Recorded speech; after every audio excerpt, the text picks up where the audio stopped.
Have you ever been underestimated or judged based on your gender in your professional life? Have you ever been in a situation where you felt, I wish I had spoken up? Picture this. I was standing in front of a test equipment, debugging a hardware, when a gentleman colleague from Singapore who was visiting us was passing by. He looked at the equipment and asked me a question about the interface. I didn't know the answer. He looked at me in utter disbelief, says, "How can you not know how to use this interface?" "Why would I know?" was my answer. "You are an operator, aren't you? Shouldn't you know this?" he retorted. And there it was, crystal clear. The assumption that as a woman, I had to be an operator but not an engineer. That as a woman, my capabilities were predefined and limited. It could have been even a cultural bias in his case. I couldn't help but laugh at that moment, though my laughter was tinged with frustration. I think in his mind, women engineers were like unicorns in a horse race. Fantastic, but fundamentally out of place. Oh well, the tech industry was not really the poster child for gender diversity at the turn of the millennium that I am talking about. That was a wake-up call for me. I knew I had to speak up. As much as I was angry at him, as much I was seething inside, I was angry at myself too. Why did I laugh it away? I should have spoken up then and there. Isn't it common for most of the women to be victims of imposter syndrome? That was the day I learned that to be heard in a male-dominated world, I had to be louder, sometimes literally. To be heard, I had to be a tad bit more aggressive than an average man in any meeting. This is a problem emblematic of not just the tech industry. I think it is pretty much everywhere. When I decided to pursue electrical engineering as a career and entering a male-dominated world, I knew that I will be a victim of stereotype. I had to break that stereotype, not just for myself, but for thousands of women who would want to make tech their career. Today, we celebrate International Women's Day with a lot of pomp and circumstance. We have so many women conferences. We have STEM, STEAM, lot of things happening for women. But at the base level, has anything changed? There is still a subconscious bias happening in every industry. We can call it subconscious bias or intentional profiling or whatever we want. A recent report by Accenture says that a staggering 50% of women leave the workforce by the age of 35 in the tech industry, compared to others where it's just 20%. And in the recent tech Olympics layoff that we had in 2022, women took the gold medal by getting laid off at 69%. It could be a gender bias in action, as I said, a subconscious bias or profiling. It's not just in the tech industry. Even today, when we design anything, right from city streets, cars, offices, it is always done with male as the user. An air-conditioned room, like this one. I'm sure the women are feeling a lot more cooler than a man because it's designed for them.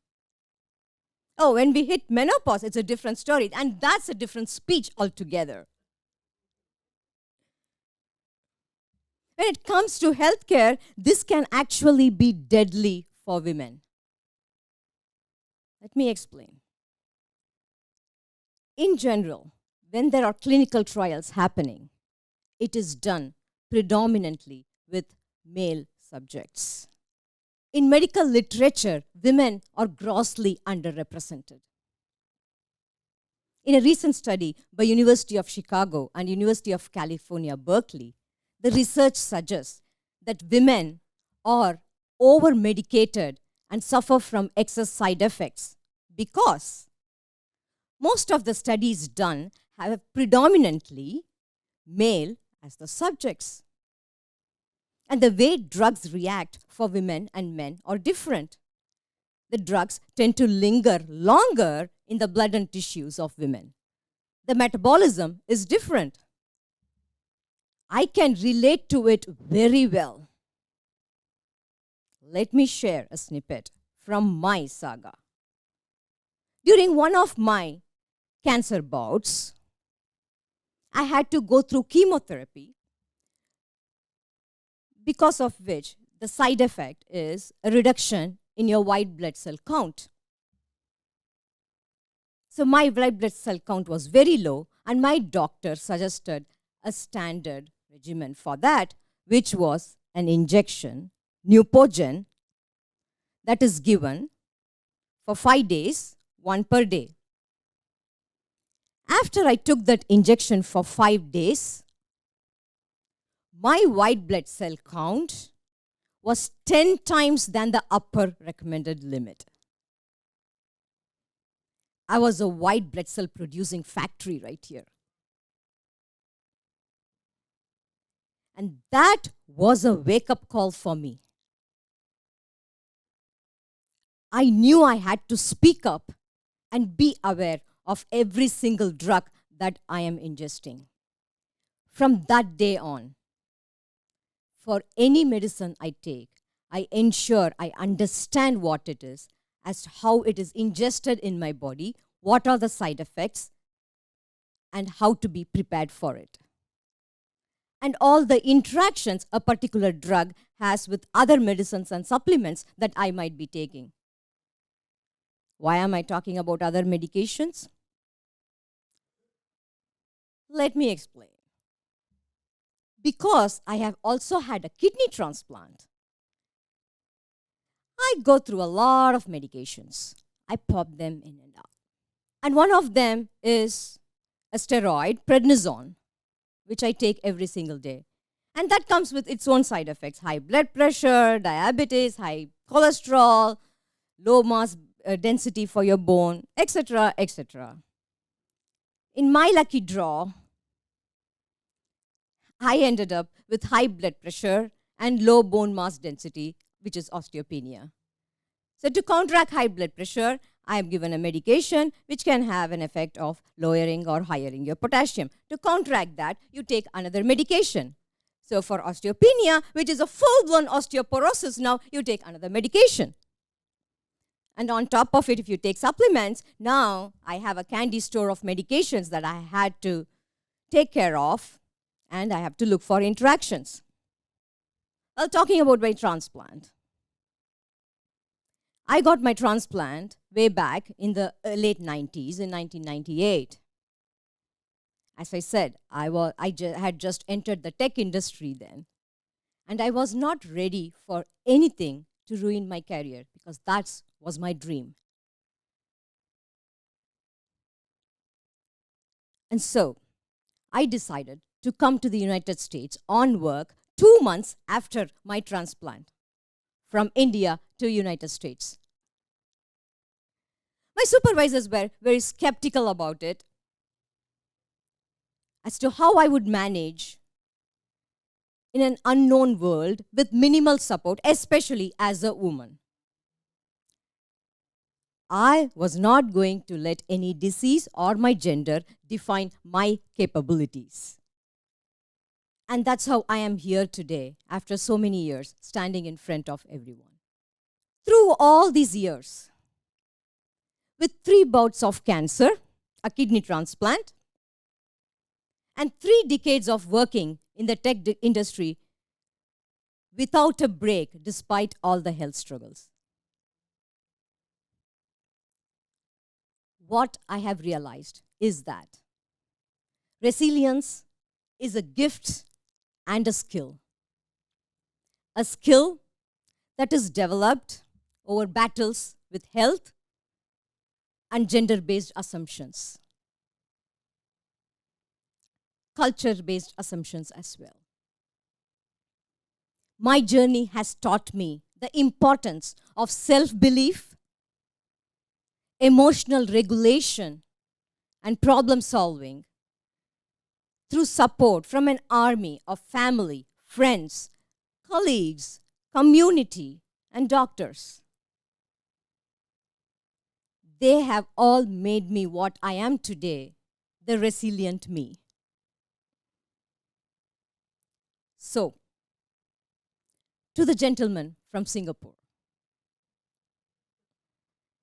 women are not just operators waiting for instructions.